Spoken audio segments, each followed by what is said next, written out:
Here we go. Okay. Now we're So, ready.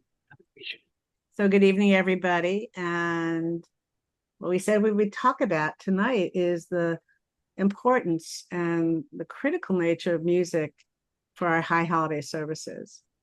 And as the rabbi of the community, I want to say I'm sure everybody gets tired of my voice by the end of the high holidays. And by the time we get to Ne'ilah, whatever I say is going right over your heads. I mean, it's like, can you take in another word from this woman? Probably not.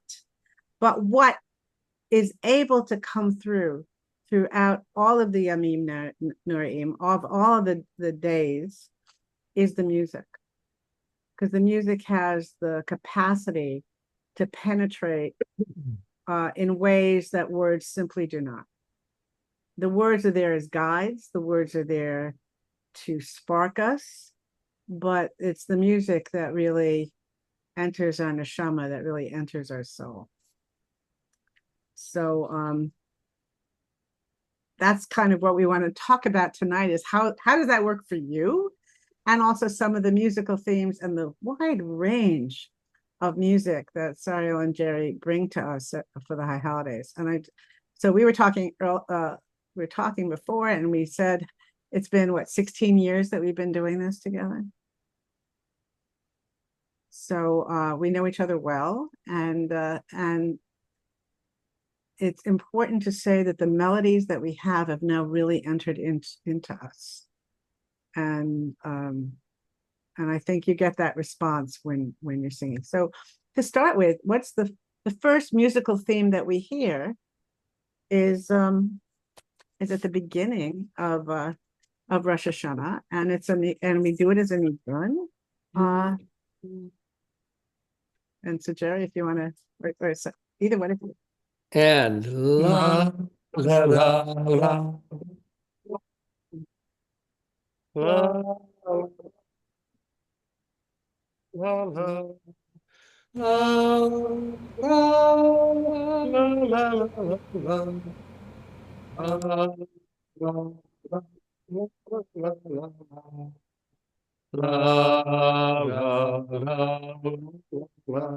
la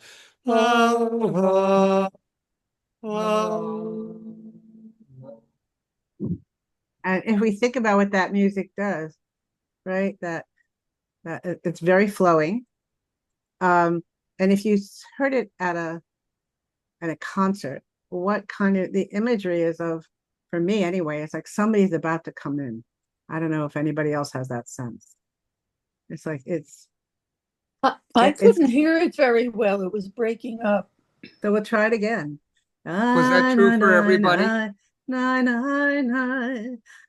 you hear that? No.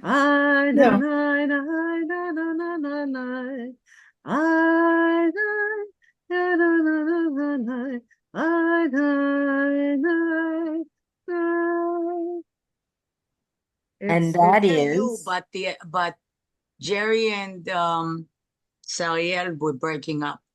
I know they were. That's why I sang it again. right. The first time I heard that tune was at High Holy Services in Florence, Italy in 1959. Wow. You never So heard it in at home. No. I've always known it.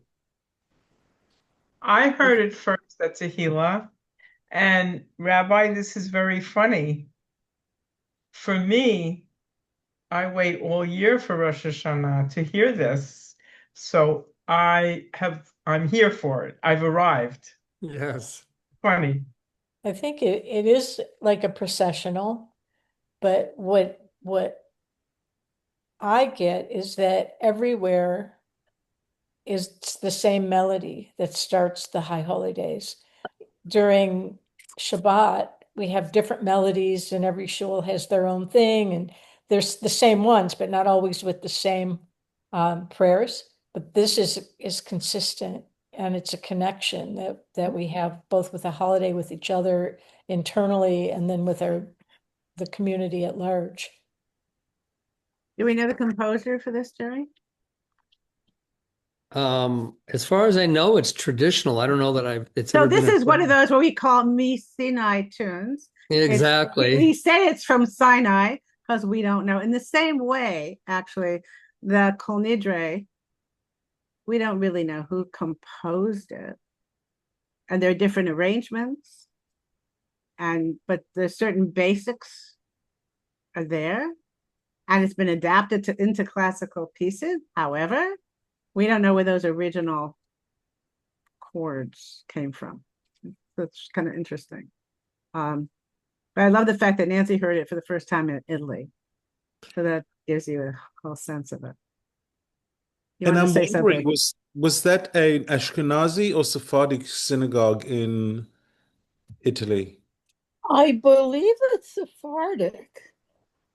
That's Um, interesting that they're using that tune, which is associated with Ashkenazi melodies. But I can't vouch for it that it's uh, Byzantine architecture. And if anyone has been to the synagogue in Florence, it's just monumental. I can look it up. You want me to Google it? Well, It's it okay. I doesn't, was just it's okay. curious. She was just curious. I mean, because the thing is, some of you were on the call with Rabbi Frisch Klein the other night, and the conversation that she and I had before we all got together with our two communities was she felt it was all the music was really sad, slow, other than the occasional march. And in talking to Jerry and Sariel, I don't think that's true for us. So, if you want to comment on some of the musical choices you've made over time. So we can go into the medley that we do on Rosh Hashanah, the Erev Rosh Hashanah, and we've brought over the years. So you all know that we do the medley um, during the service, and we start with Achat Sha'alti, which is Achat Sha'alti bevet Adonai, etc., etc. And then we go to Ten Bracha, which is from the Amida, and and it speaks about bless us on this new year, bless us again, and bless the earth, and keep us fed from all the goodness. And the melody is upbeat. It was written by an Israeli composer, Nurit Hirsch, who you know some of her songs because she wrote the famous Ose Shalom Bimromav, Mm-hmm. etc., etc. She wrote Ten Bracha, give a blessing. And this is upbeat. Barech aleinu et hashana hazot, et hashana hazot. ברך את כל מיני תבואתה לטובה, ותן ברכה על פני האדמה. וסבנו מטובה וברך פנתנו כשנים הטובות. וסבנו מטובה וברך שנתנו כשנים הטובות. And we all sing together. ותן ברכה, ותן ברכה, ותן ברכה על פני האדמה. ותן ברכה, ותן ברכה, ותן ברכה על פני האדמה. So you can see this is upbeat. This is like celebrating a birthday, right? And then we all go to the melody that we all love, and we just like explode when we sing it. Lie, lie, lie, lie, lie, lie, lie. Lie, lie, lie, lie, lie, lie. Lie, lie, lie, lie, lie, lie. Lie, lie, lie, lie, lie. Lie, lie, lie, lie, lie, lie, lie, lie, lie. Lie, lie, lie, lie, lie, lie. Lie, lie, lie. La lie, lie, lie. Lie, lie, lie, lie, lie. And we often bring that tune during the service in other parts. when we do the glila or when we do the hakafot, etc. So we've tried over the years really to really remember that, we are begging God, pleading with God, and at the same time, we're celebrating the new year, and it's like the birthday. So I think um, I think it's really interesting to see what we've done and how we've incorporated, and it's become ours, right? It's Tehila's stuff, right? Which is so wonderful and so unique for us. But what happens, this is a thread, right? So that because, and we'll talk a little bit more some other pieces of music, that different people resonate with different pieces of music. Mhm. And so because there's such a variety, Nancy may really resonate with one thing, Nancy Shaw, and Ed will resonate with something entirely different. And that's important. That's really important that we have all those different doorways open, because the more channels that are open for us, the better the experience will be for all of us together. And that it's not easy. It's really not easy. I didn't ask you this when we spoke earlier, but I do. If you don't, it's okay. Do you have access, either of you, to the standard Unas Tanatokev, how it starts? Um, Because we don't do that, so that's why I'm asking. Um, Lewandowski wrote one, yes, yes. which I think is one that they do a lot. Let me just see. The reason I want to talk about that prayer in particular is it's such a key prayer. But and then again, if you're not familiar, say stop, which we have to talk about it so you can explain a little bit more. I'm assuming you remember what the prayer is. It's the part one is, everybody passes before God like sheep, and it's written into the book. And then part two is Baruch Hashanah, it is written, and on Yom Kippur it is sealed, and then it says who will live, who will die, under what circumstances, right? And then so that there's many parts to this prayer. It's in most machzorim, it's a 2-pager. Sometimes it's even a 3-pager. But and the piece that I think most people remember, 1 second, Stephen, and I'll answer your question, um, is the Berosh Hashanah Yikatevun, which we do as well, but the rest we don't. Stephen, you had a question. Yeah, I mean, I love the way Tsariel does it. So if there is a way to, to hear various What other versions and the choice that Tsariel made, this is one that's of that's why I I was just love it. asking. That's Yeah. exactly what I was asking. The kind of the most widely used was really 19th century by the composer Lewandowski. It's very kind of high shul, if you will. And it goes Untane tokev kurushat hayom. And there's the choir who answers the chazan, and it's very kind of It's very formal. formal. Yeah, and I think the thing that called to us was the very close personal, because the themes of the prayer are so individually personal. They are going to affect you and me in the next year. And All of and the themes of that. so the one that we use, which had been arranged amazingly by Jerry, I have to say that, because if you Google it, uh, and you want to find it, it still won't be what we do. I just want to say that. So we're talking about this. This was commissioned after the Yom Kippur War. Sariel, you can set it up better than I can in terms of Okay. details. So there was during the Yom Kippur War, one of the kibbutzim in Israel in the Jezreel Valley, it's called Kibbutz Beit Hashita, lost 11 members of the kibbutz in one war, which was very, very devastating for a small community. And the kibbutz commissioned one of the big composers in Israel by the name of Yair Rosenblum to write something to commemorate the soldiers. And he had no idea where to go, what to start, and he was, and kibbutzim are known not to be religious. Most of them are, they will celebrate the holidays, but they will not celebrate it from a religious point of view so much, but more from the agricultural way and so on.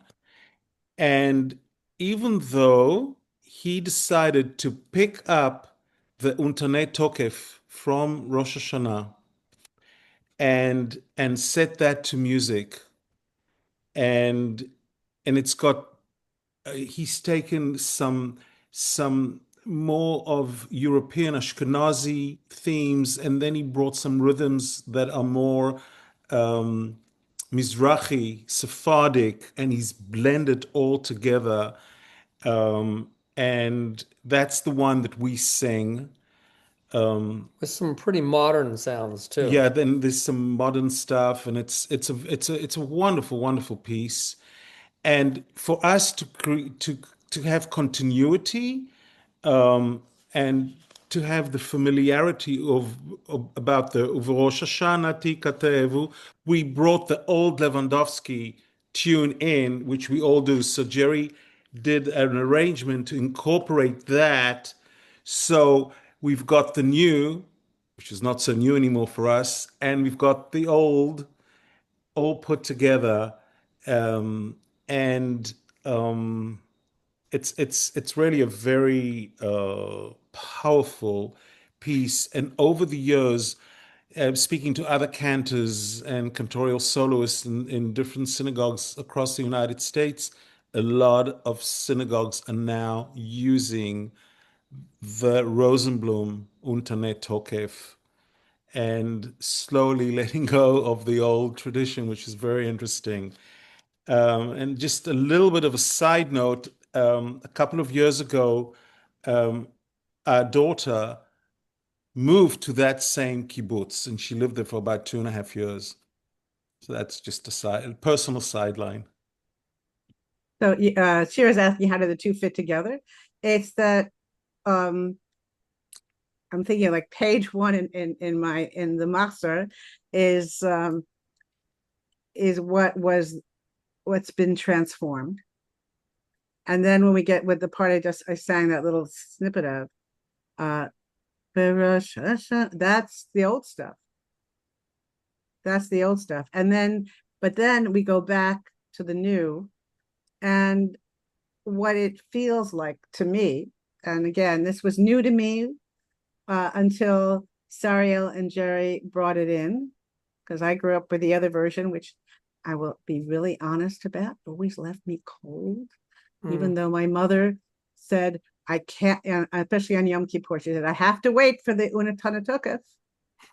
I'm going to go take my nap after that.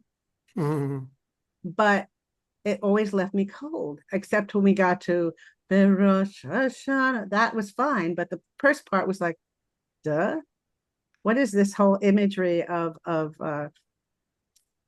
we're like sheep, and there's a book, and I don't get it. And it never, the English never resonated. The music never resonated. And I was always kind of left hanging until we got into the hard stuff of what might happen in the coming year. And what the version, and I know that Shelley and Gail haven't ever heard it before, but what happens is that we hear, because of this arrangement, we hear it differently. It's the only way I can say it. And the community at this point knows it. You know exactly, I mean, when Sariel, and there's a moment where the congregation is singing along with Sariel, because and it takes us on a journey. So the metaphor of this ruler writing, seeing us that we're like sheep and writing into a book and sealing it and all of that. Well, it's a metaphor, ladies and gentlemen, and we all know that. And I mean, there may still be people who imagine God on a throne, and bevakasha, be my guest if that's your image.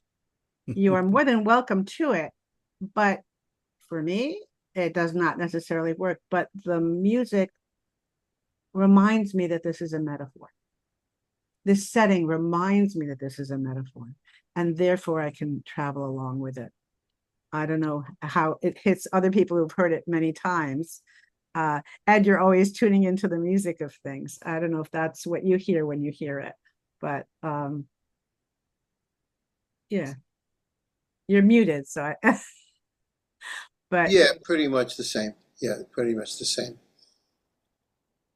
it takes us on a journey, and I just hope that when you all experience it, you can stop and reflect between the music and the words in English. That we're on this path of recognition. The other thing about this prayer that's so important, and it's also the way that Jerry does our response. Can you want to just give us the response after we hear who will live and who will die? Tzedakah, you know? Tefillah, tzedakah, Utshuva, utfila, utshuvah, utfilah, utzedakah, mavirin, et roa hagzera. I forget how it goes. Agzera, Utshuva, yeah. It's a place where he is the intermediary for on our behalf, And we is echo it. and it's and righteousness and repentance and charity really kind of are able to change the whole fate of everything. Who Wait, we I'm going to say it doesn't change the whole fate of it. I'm going to argue with that point. It doesn't Okay. change the fate. What it does is we all, at various points, are in narrow places. Mm. And how did we get through the narrow places? And by having tshuva, being able to turn ourselves around through our prayers and through our kindness, our acts of righteousness. I'm not going to call it charity. I'm going to call it acts of righteousness. We are able, whether we realize it or not at the time, to navigate these narrow places. Doesn't mean that the bad stuff doesn't happen, because, ladies and gentlemen, it's going to happen no matter what we do. We can't stop it from happening. But our actions and the way we behave in the world affects our ability to navigate. And so, Sariel's pleading, we're echoing, and then Sariel finishes that and recognizes musically and with the words that have been chosen that all of this is a dream, and it goes up in a puff of smoke, and how tenuous life is. And when we finish this prayer, we're like, whoa. For me, as the rabbi, I'm always left breathless. I'm always left with the hair on the back of my neck going up. Now, it may not hit you like that. And I may have spoiled it for you completely by telling you how I respond. So I apologize for that in advance.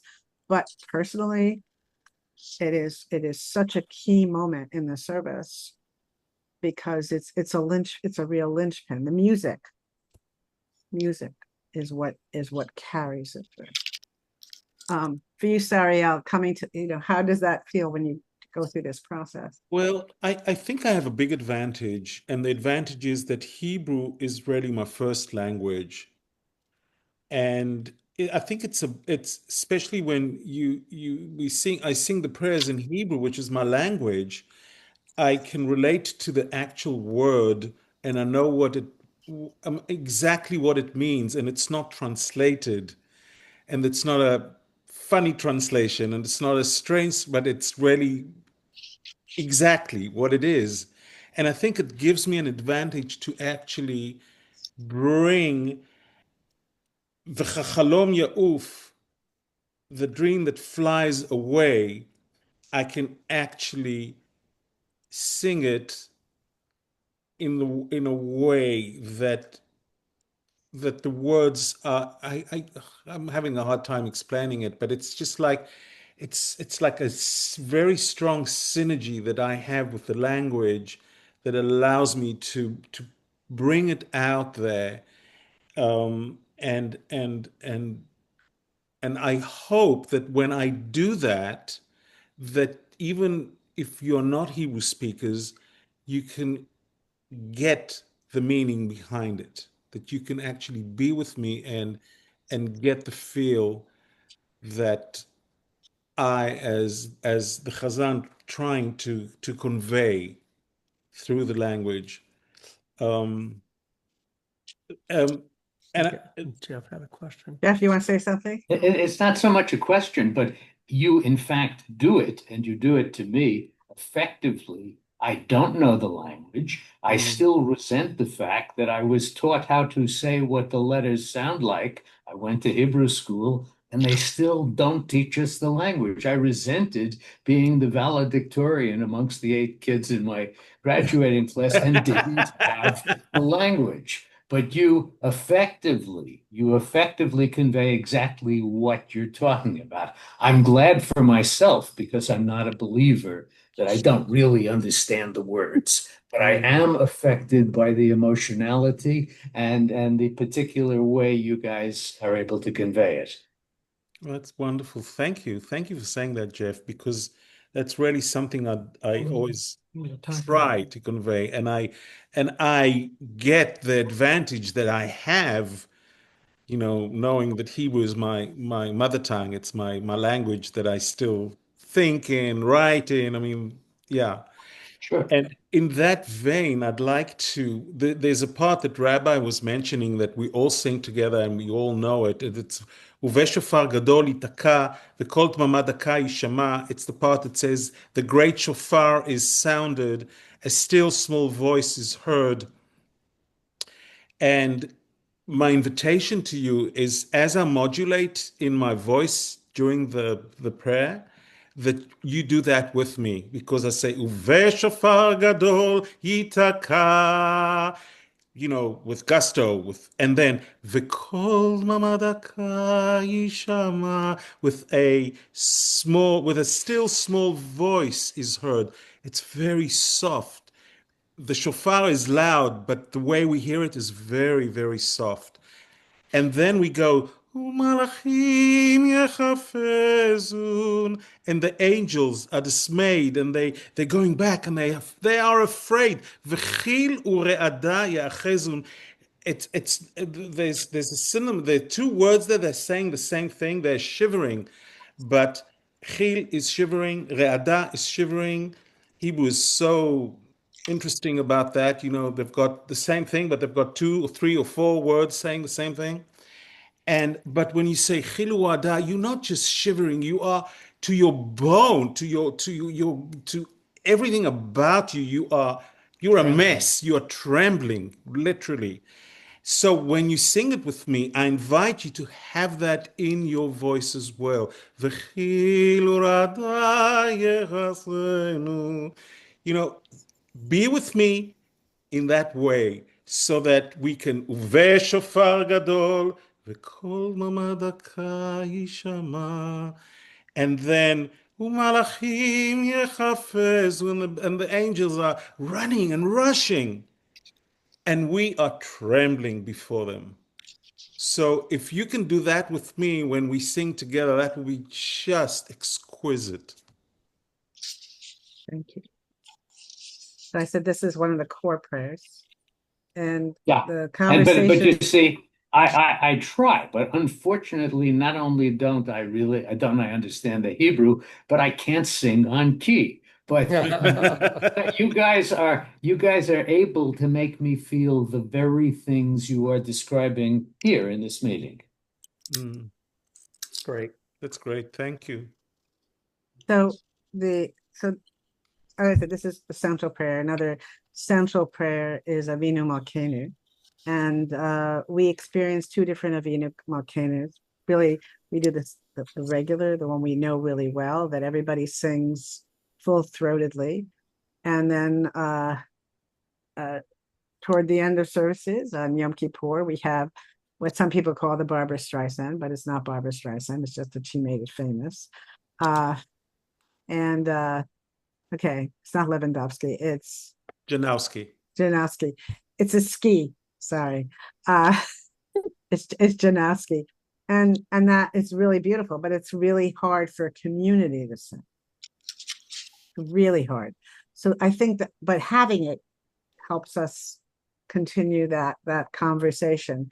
And the Avinu Malkeinu prayer in and of itself is a difficult prayer because this notion of kingship is not where we live.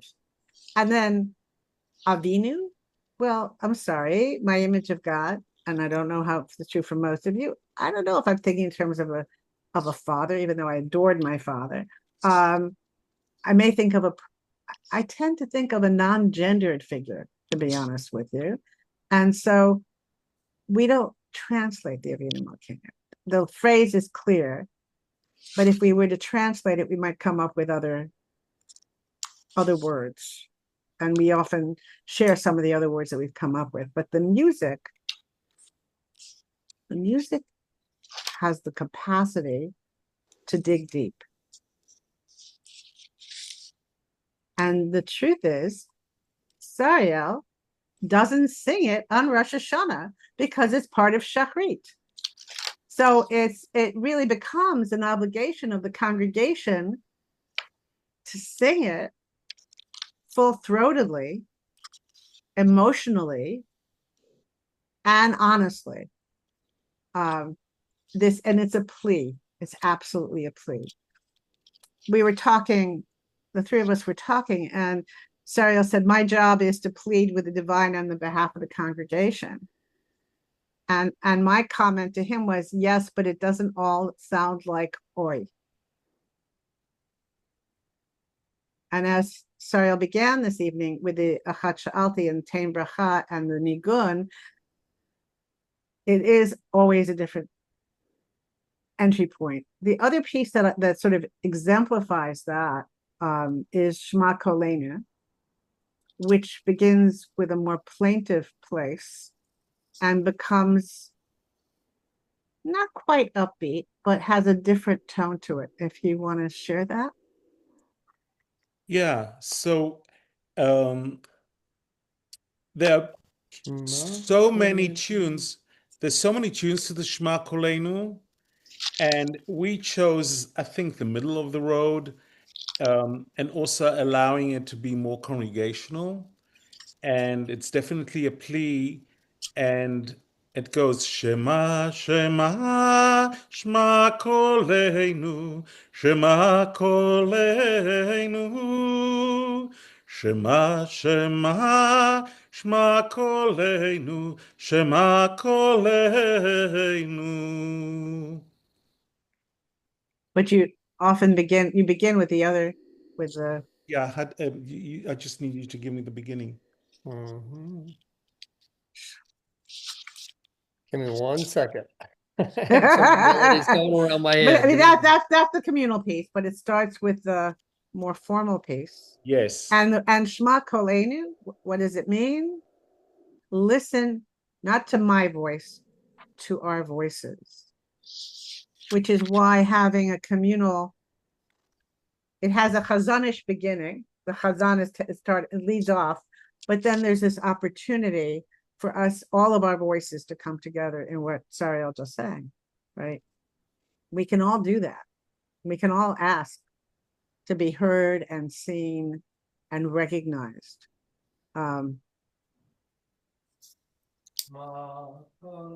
Right, we've got it.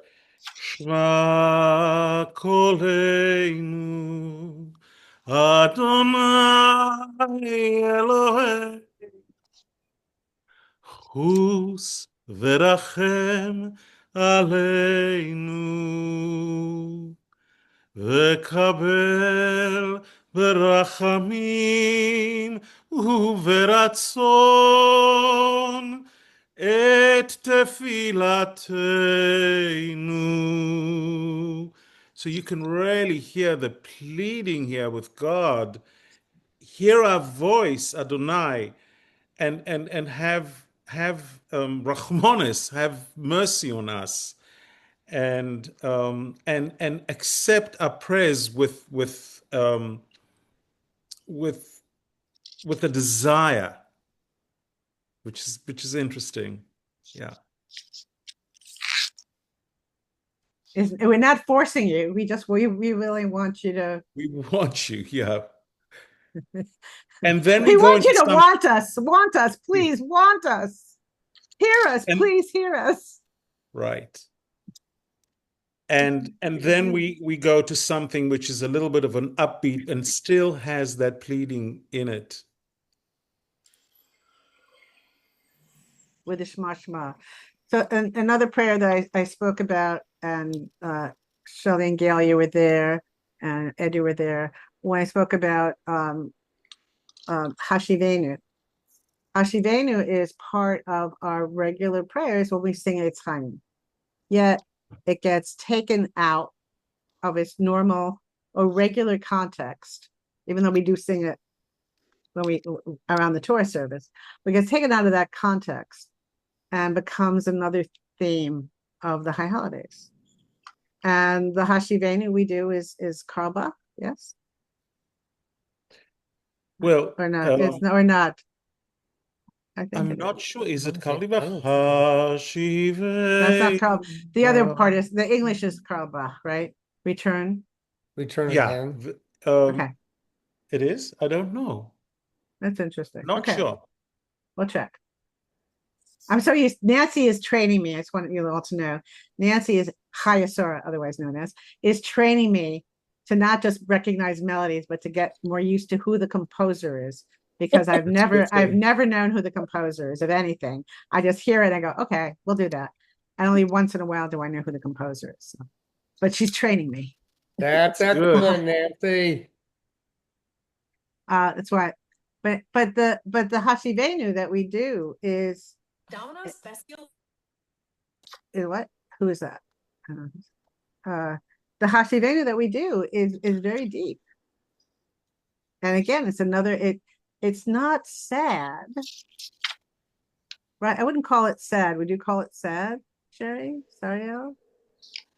Hashivenu, It's yearning. Yeah. it's reaching. Yeah, it kind of pulls at you. And if we think about what we're trying to do, how hard is it for each of us to move out of our normative spaces? I've always done it that way. What do you mean I have to switch my adjustment? I've been doing it this way for, however many years, right? I won't put a number on it.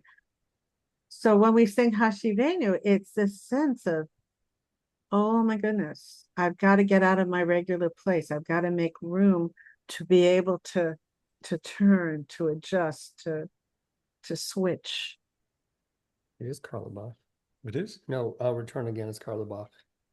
Yeah. So Return Again that we do is Karl Bach. And Ben Uri. the Hashivenu is a composer by the name of Ben Uri. Okay. And yet it feels like another Me Sinai tune to me. I don't know about anybody else. So did you? A question for all of you. Did you have a different Hashivenu that you grew up with, that you had? Sherry had all those years of your father leading services. I don't know what he used. I would say that my father sang what would be considered traditional melodies.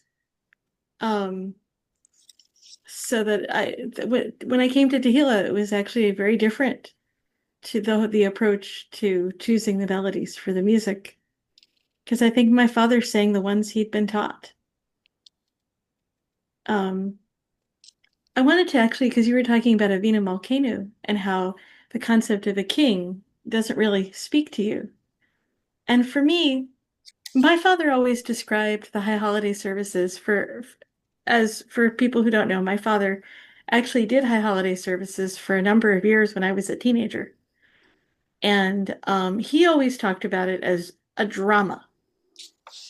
And so my sense of the high holidays was always there was a combination of drama that was history, that was, self-exploration, community, all of those put together. And with the Avena Volcano, most of the time we didn't sing Avena Volcano, we read it. And we would go around, it was, 30 people all reading one line of the Avena Volcano.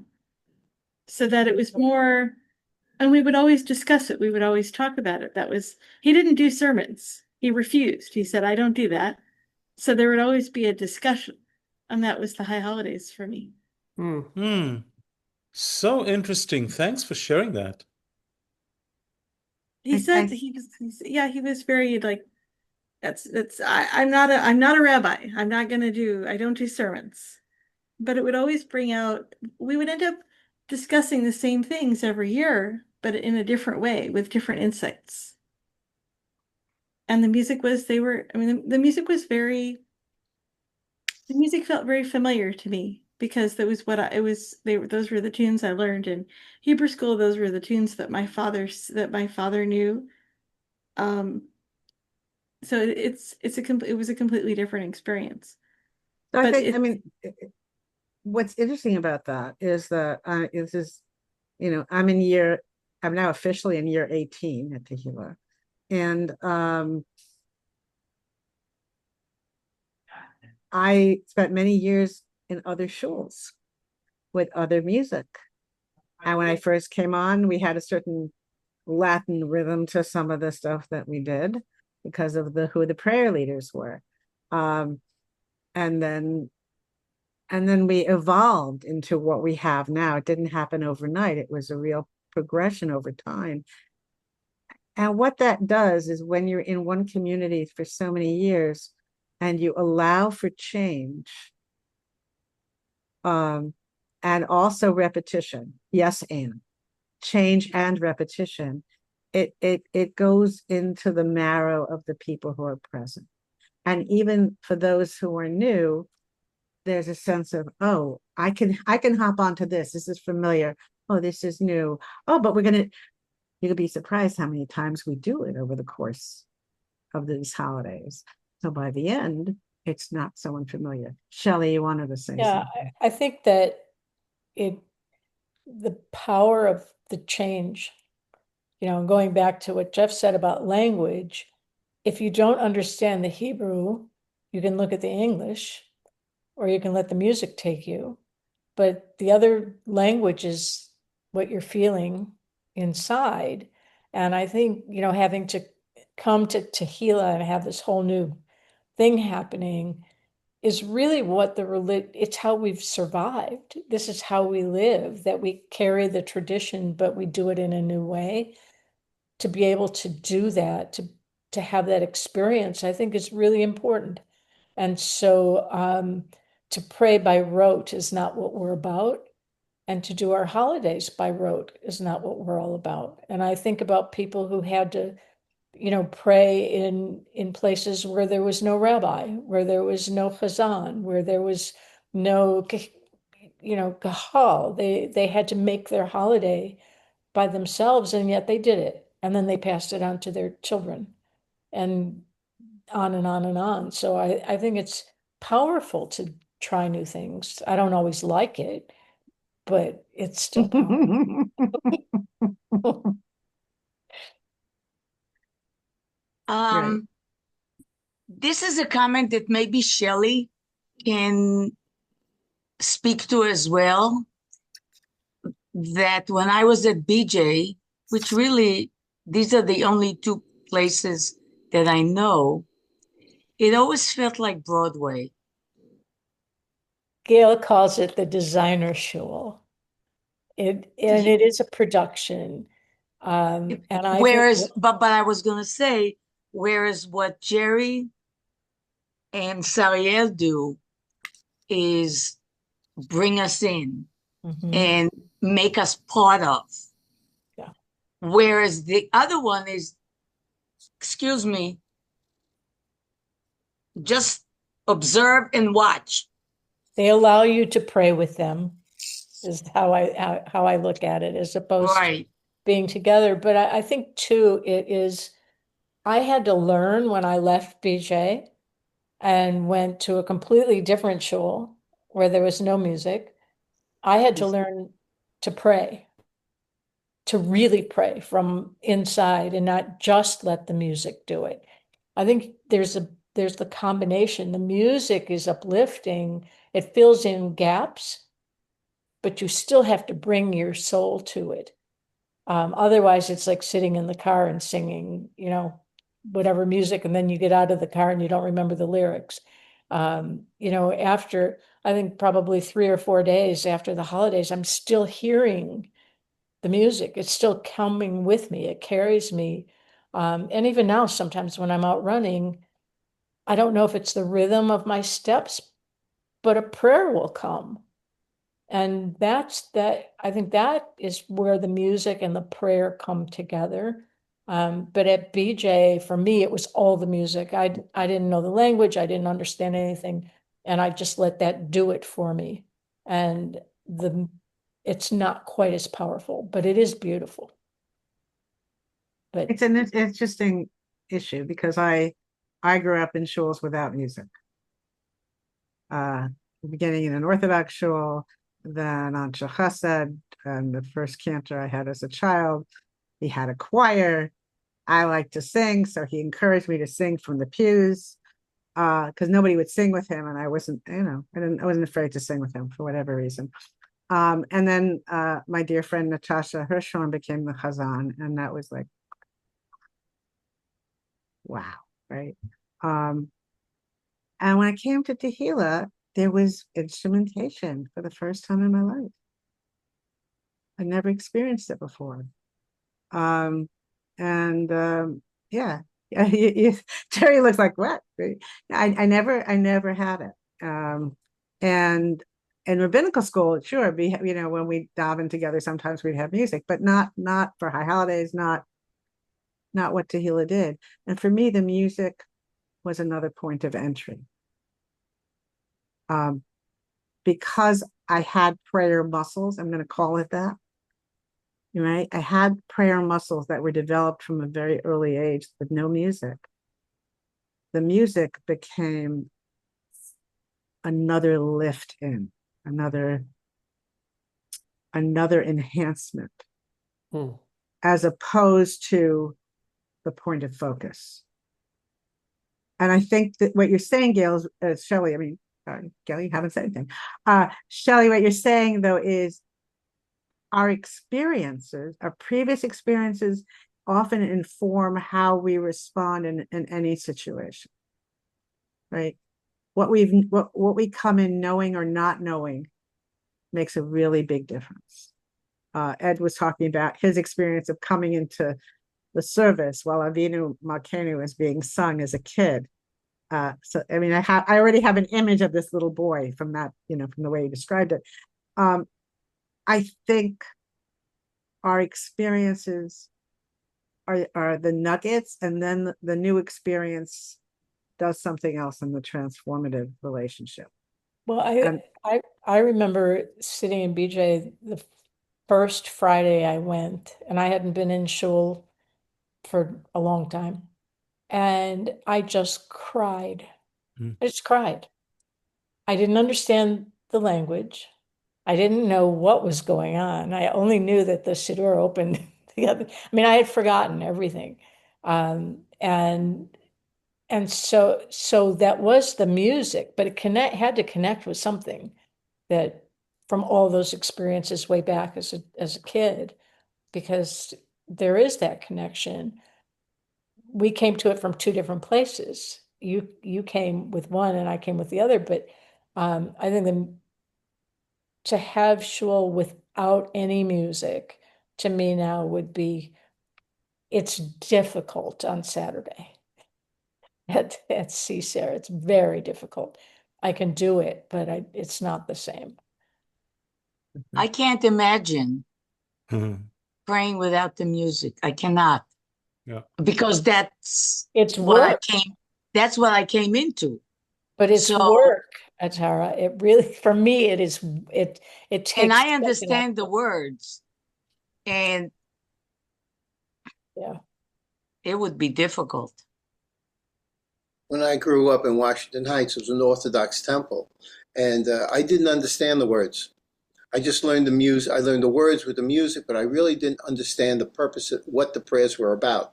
I could just tell the difference in the way it was sung, the way it was presented, the way either the chazan, the rabbi, or the leader of junior congregation, and everybody had their own, basically their own, maybe interpretation or the way they presented the prayers.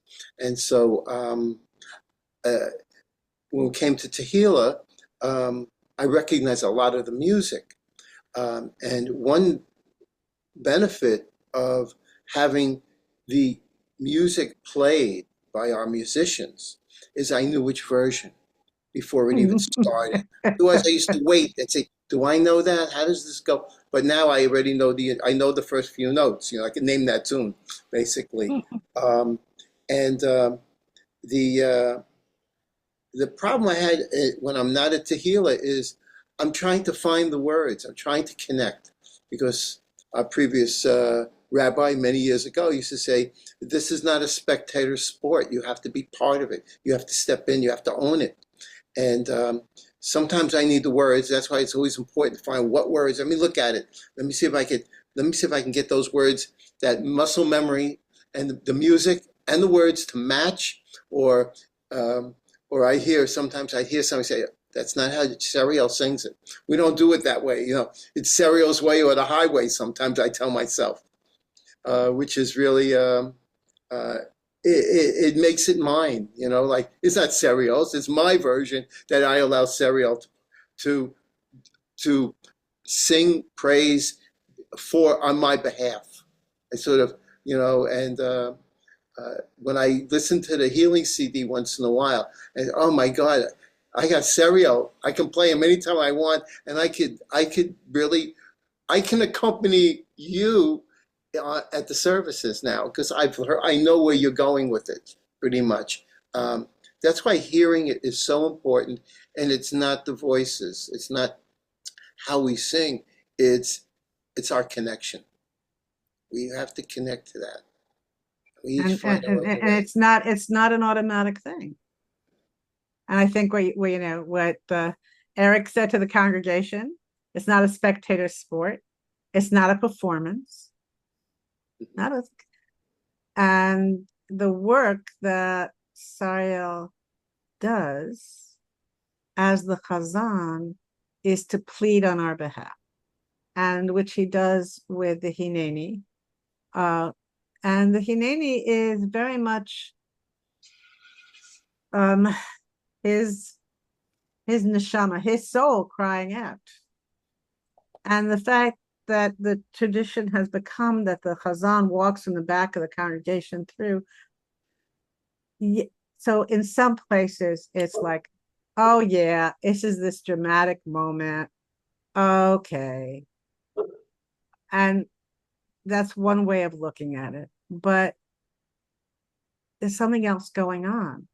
When the Chazan walks through the congregation, it's a way of saying, and this, I know, Jeff, this is not in your head, but this is sort of the way I look at it, because we're always going in the triangle, right? It's to the congregation, it's up and then to the, there's this triangle. I can't do it on screen, it doesn't work. But there's a triangle at work where it's the congregation to the heavens and back to the person who's leading. By walking through the congregation, it's a signal to the divine that we are together, that I am not doing this for me. I am not singing my guts out for myself. Right? And you can sorry, Al, you can amplify it because you're the one doing it, but that's right. You're muted. You've been talking about how the service has been, or elsewhere has not been musical, but I grew up primarily with a chazan and choir who sang the whole service. Salzim would not give up a second for the congregation to sing. We sang with him, of course, but so I never thought of our services as not being musical, but it's very different at we were singing with the Chazan and the choir at my father's shul. And I could because my father was in the choir, and so I always knew his part. But when I came to Tehillah, you were singing for yourself. It wasn't that I was simply singing along with the rabbi, And the chazan. I know I want to give Sarah a chance to speak, but whenever I talk about my audition at Tehillah and how transformative that was, it was the ability to sing from my heart, which is something that when I sat in the pews, when I was a Jew in the pews, and I was surrounded by my kids, particularly my daughter who's a singer, we would, sing out Louise. I mean, there were certain high holiday melodies that we would just let it rip, and we were supported by those who were leading the service in doing that. So Tehillah was the first place I came that had that as part of its DNA, that the kahal, that the community could sing out full-throatedly. It didn't have to be gorgeous, but they could sing out full-throatedly with all of their heart. But I want to go back to Hineni and what Sarah, if Sarah wants to say something about that. Yeah, so the Hineni is really Hineni is here I am. But and it's in the singular, Hineni, here I am. But in fact, I am there for everybody. I'm just the representative of the entire Kahal, of all of us. And as you were saying, coming from the back to the bima, it's because I am the kahal, I am the congregation. I'm not the chazan. I'm on behalf, but I am the congregation. I'm Right. everybody, and so that's how I feel when I go and make sure that my music and my steps are there to get to the bima to the right time. But I'm there for everybody. It's a very, very important moment of the tefillah, of the prayer, in the morning, the musaf. Um, yeah. It's key. It's key. And I always try to set you up, but it's really hard because not everybody gets it. And I think part of the problem is that for those who grew up with high holiday worship as part of their tradition, there are things that they know. For those who come and don't have it as part of their tradition, it's much harder to understand what all of these prayers mean and why are we doing them and why is this service so much longer than any other service and why are there so many different approaches. And the only thing that I can say of why there's so many different approaches, both musically and liturgically, is to create as many ways in for us. And it's really hard. It's hard for a younger generation to navigate this. Because they may not have grown up with it. You're muted. So yeah. Right. I don't know if you were saying anything. I wanted to look at one more prayer, and that's the Sefer Chaim. If you can unmute. Sorry. And there are two Sefer Chaims. I mean, there's the one that that Cyril and Jerry brought to us.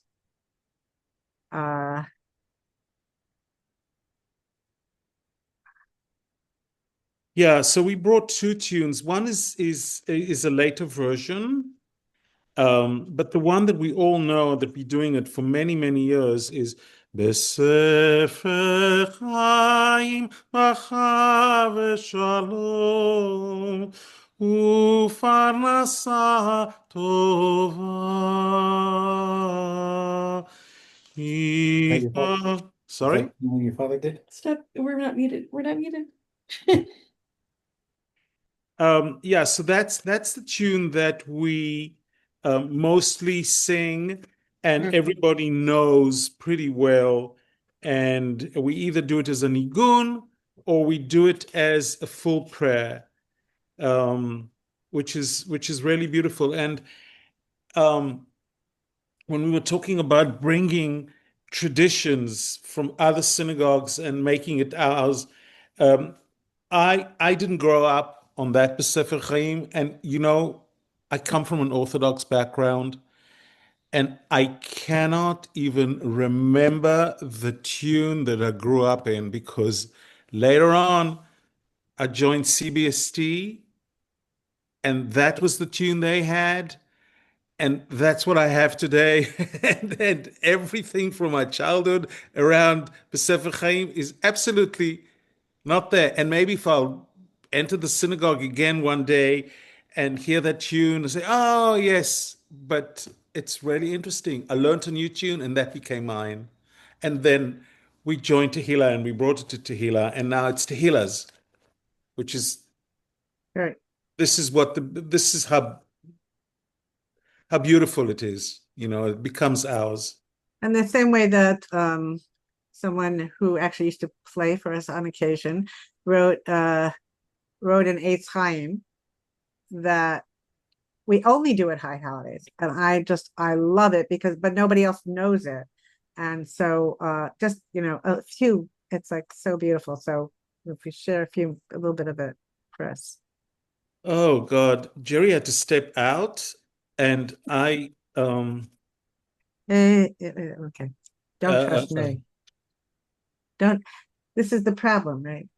We need that first note. yeah, I always need. I don't know how. Nancy always like, give me that first note. Yeah, just give me the right note, the first note. What note is it? I'll go get it on the piano. I wish I knew. Well, it's usually D. Yeah, that's not going to help me, Nancy. I need more than a D. I need an intro. But wait, I'm just I going to can't get. give you because I don't know the music. How's that?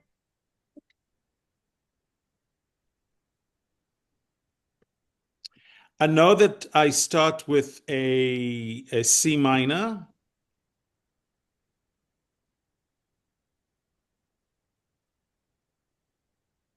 We can't hear you, Nancy. And the only thing that comes to me on Etz Chaim now is either the Lewandowski, which Etz Chaim hi lama chazikim ba, or the Etz Chaim hi lama, and Oran Eldor's tune,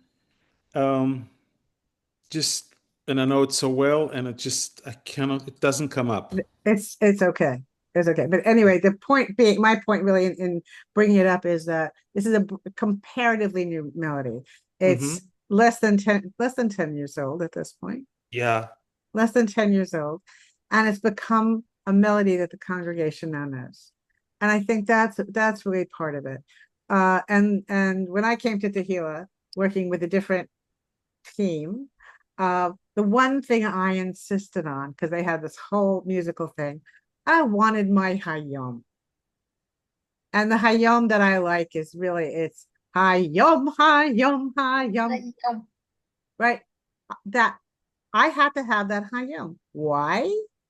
Because my daughter and I would sing it out loud and proud all the time. So, because I wanted that anchor from my past. And I think that's true for many of us, that different melodies function as anchors to our previous experiences. And my hope is that something that we do at the High Holidays will function in that way. If you've never, it's something new or something different. It's like, oh yeah, I know that. I can go to that place because it's familiar and it resonates. But what we were trying to do tonight, and I'll give you all a chance to say whatever you want to say about this whole topic of the music, is to give you a sense that the music ebbs and flows, that some of it is up and some of it is heavy. And, when we sing Adonai, Adonai, it's really, or when we do a Shamnu, right? Those are like deep moments. And then there are other moments where we fly. And when we sing Anu Amacha, we are your people, it's time to get happy. It's time to say, we are here and you're going to look at us and we're going to get through this together one way or another. So the music changes and we have different opportunities to jump on board. And I guess that's what I want to say, is that it's a joint enterprise. And I want to also say thank you to Sariel, who has brought the prayer, which I'm now only identifying as the prayer for the people of Israel. It was written by Saul Zim. I don't know if Saul would approve, but it doesn't matter. But bringing that into a melody that has become more congregational as opposed to performative. So there are parts that Sariel sing alone, but then there's a whole part of it that we are singing together, hoping for a better tomorrow. And I think that's part of it. So, sorry, you want to say something? Just I do. One it. of my big goals, and you've probably seen me at times asking you to sing, because I'll say, Tehila, I can't hear you, sing. And my big goal is that I'm just a conduit, that the kahal, the congregation, sings with me. That I'm just, supporting the journey, but that we are all in it together. And I get so much from you when you sing. You've no idea. When there's, sometimes at the service it kind of dwindles and we left with very few people towards the very end. And I find like all of a sudden I don't have energy and it's hard to sing. And when everybody's there and everybody's singing, I have like a 30-year-old energy, like bursting, because I get so much from you. So this is really something that I ask everybody to, even if you lie, you can't do the words, as long as your voice is heard, it's just so wonderful and great. But it's also it's beyond you. It's what happens to all of us Right, when we sing together. right. It really is the sense of community that is just strengthened beyond measure. So I just want to go around if anybody wants to sort of say anything about the music, and Shira, go for it. Well, it's funny that Sariel, that you ended that with that you said all that, because for me it's one of the reasons why I love the services, because you don't mind that I sing practically every single note that I sing there, and even the parts that are really theoretically yours, that I get to sing along. Hmm. And it's amazing. It's also the only time of the year when somebody's singing in my range. So I love that too. You're the only one that says that. I love it. People You go, complain about my high tenor. no, for me, it's wonderful. I love it. So, I mean, that's for all those beautiful melodies and to sing with you and your beautiful voice. And not just your beautiful voice. I mean, honestly, your beautiful self, Thank you. is really, I love it. Thank you. Just as simple as that. Thank you. Yeah, I want to add something too, because I'm going to sing every song the best I can, which is, but it's masked by a congregation, my being I don't know whether I'm flat or sharp or whatever, but I really appreciate when you go like this, when you're making it very clear to us that in addition to your own artistry, you want us to be with you. Any other It's thoughts? wonderful. I appreciate the transitions that we go through on the holidays. There's a lot of transitions, and I think this year, maybe I said it before, I don't want to be a downer, but I think this year we need this holiday now coming up. We need this connection with our community, and I do hope that so many people can come out and be together,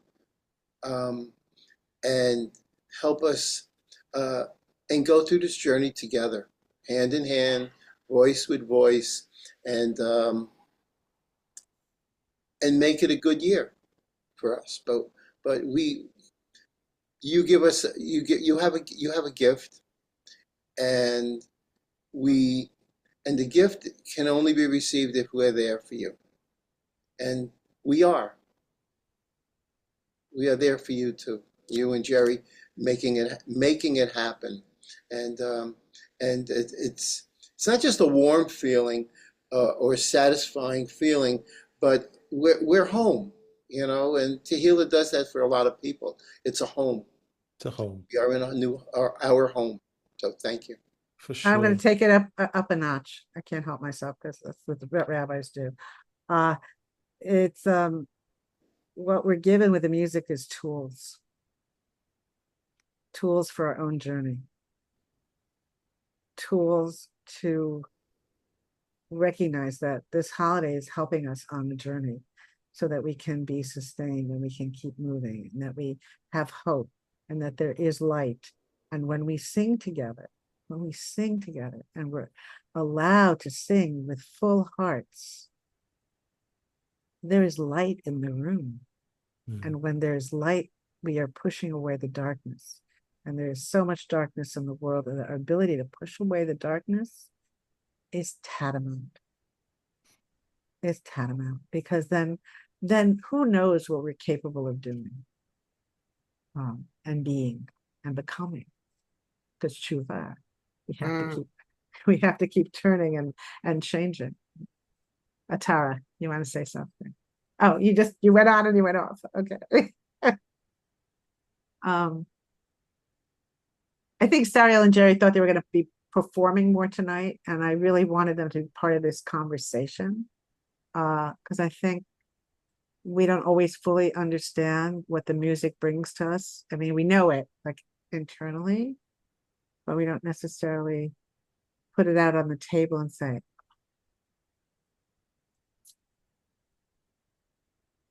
that's what that is.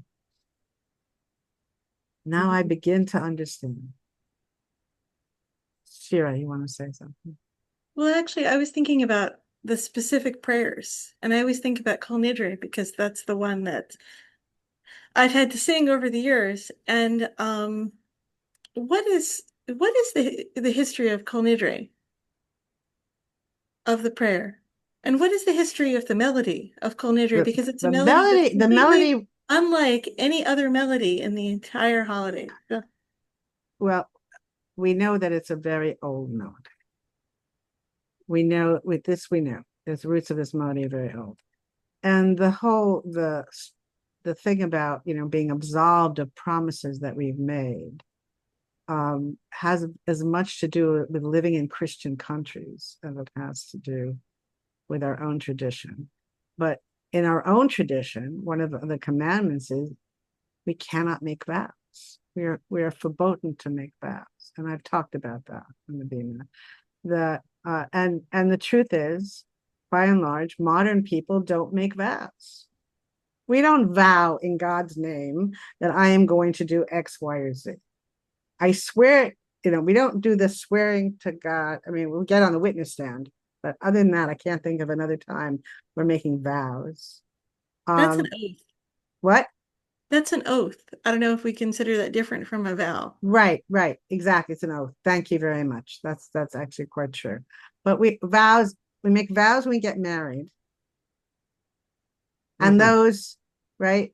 And but other than that, we don't do what our ancestor did based on the way we have it in the commandments, is that people were always making vows. And it's that transactional vow thing, actually, that I like to say Jacob kind of does after he wakes up from his amazing nap. He says to God, you'll be my God if you take care of me. That's a vow.